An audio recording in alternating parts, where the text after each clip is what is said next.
Greetings, Brian, otherwise known as Stronzo 5785 from a nondescript little city in the southwestern part of the United States. Lots of information to put out, so I'm going to get right to the point. A thesis, an unstated thesis in this is in this bid to establish authenticity of a letter from Muhammad to Heraclius, as transmitted by Abu Sufyan, is that a leader of the Roman Empire did attest to the prophethood of Muhammad back in 628 or 627, depending upon which historian you happened to be reading at the time. This apparently, or Muslims try to attach credence, attach this to give credence to the claim in the Quran itself that Muhammad was the final prophet to humanity. The authenticity of the letter isn't really relative to the thesis. It could very well be authentic. I didn't have time to check the sources. What we do have, however, is some questions about the line of questioning used, the line of reasoning used by Heraclius to determine the prophethood of Muhammad. He uses 7 different points. Heraclius asks about the noble birth of Muhammad. That's not really relevant to his prophethood. Jesus was not of noble birth, and what God-fearing, red-blooded Muslim would not say that Jesus was a prophet? Nobody else at the time, no contemporary, claimed prophethood. That is a conceptual error due to the fact that Yahya, John the Baptist, was a prophet before and concurrent with Jesus. So that in itself is not a criterion for being a prophet. No ancestor, none of the ancestors of any of the prophets were kings. Unfortunately, David and Solomon were both kings, and they are in Jesus' genetic line. They are in the genealogy of Jesus, which is carefully laid out for us in the book of Matthew.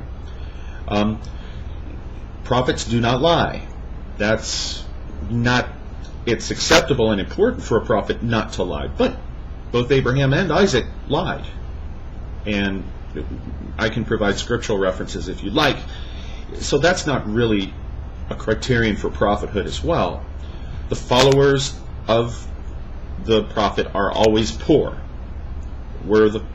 That's not a criterion either, because Jesus had rich followers, Joseph of Arimathea, and Matthew the tax collector. So that's not an acceptable criterion for determining prophethood as well. Increasing numbers. Many prophets had small followings. So you can't really use that as a criteria for prophethood. No apostates. Well, that's interesting, because Ubaidullah, who was Abu Sufyan's son-in-law, and this is recorded in Sahih Bukhari, this gentleman adopted Christianity. He was an apostate. So whether, apostation from a faith taught by a prophet does not reflect positively or negatively on the prophethood of that individual. That's not acceptable. That's not at all an acceptable criterion for prophethood. Never betrayed. Well, let's look at what Muhammad did to the Jews at Banu Qurayza, and that will tell you right there about the betrayal. Taking all of your friendly Jews in town and all of a sudden deciding that God hates them, so you got to chop their heads off. That tends to reflect poorly on the prophethood of an individual. But it's not still a criterion for prophethood. Jesus himself laid it out. Watch out for false prophets. This comes from the book of Matthew in the New Testament, chapter 7, verses 15 through 20. Watch out for false prophets. They come to you in sheep's clothing, but inwardly they are ferocious wolves. By their fruit you will recognize them. Do you pick grapes from thorn bushes or figs from thistles? Likewise, every good tree bears good fruit, but a bad tree bears bad fruit.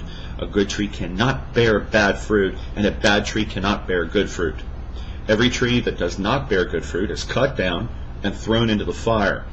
Thus, by their fruit you will recognize them. We can go further into the life of Muhammad. describing what he did as far as being bad fruit, his actions towards the Jews at Banu Qurayza is just one example. Let's look at Heraclius now. How good of a Christian was Heraclius? Well, the hadiths record that Heraclius was a foreteller and a storyteller and an astrologer. That means he was a diviner. I can quote 7 passages off the top of my head. 1 Samuel 15:23, Jeremiah 10:2. I can go on, where diviners are not Christians. They're not believers. Heraclius did lie, and he lied to Muslims in an attempt to save his own skin and save his empire. This is not a Christian. This is not a person who is further evidence of the questionable nature of the spiritual life of Heraclius was his adaptation of the monothelitist heresy.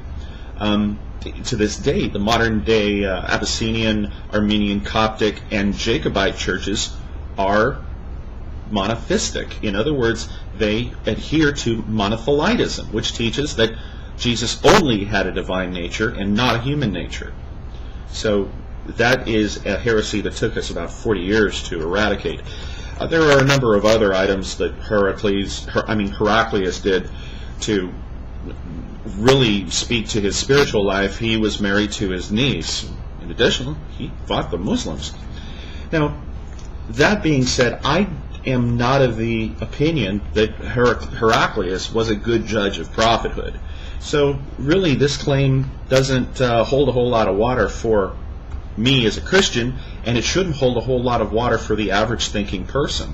What should concern the thinking person is this: an unlettered prophet wrote a letter. He used a pen. He used language. He wrote a letter. An allegedly illiterate prophet that was both coherent, cogent, and showed signs of education. It's immediately cast doubt upon the illiteracy of Muhammad. It's also recorded that Allah commanded Muhammad to read. So that is equally called into question. Additionally, if such a letter is authenticated, truly authenticated by Professor Al-Azami and other colleagues, other scholars who have studied this and saw that, yeah, we have a writing from this time. What about the writings of the Uthmanic recension? We don't have any. The earliest Quran that we have, entire Quran, is the Ma'il document in the British Museum in London, and that's dated to the late 8th, early 9th centuries after the death of my Lord and Savior Jesus Christ.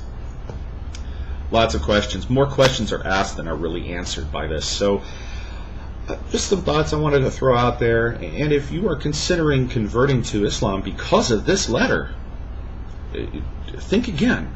It doesn't necessarily codify the prophethood of Muhammad. My name is Brian. I come to you from a nondescript little city in the southwestern part of the United States, and I wish you the peace and blessings of God the Son, Jesus Christ.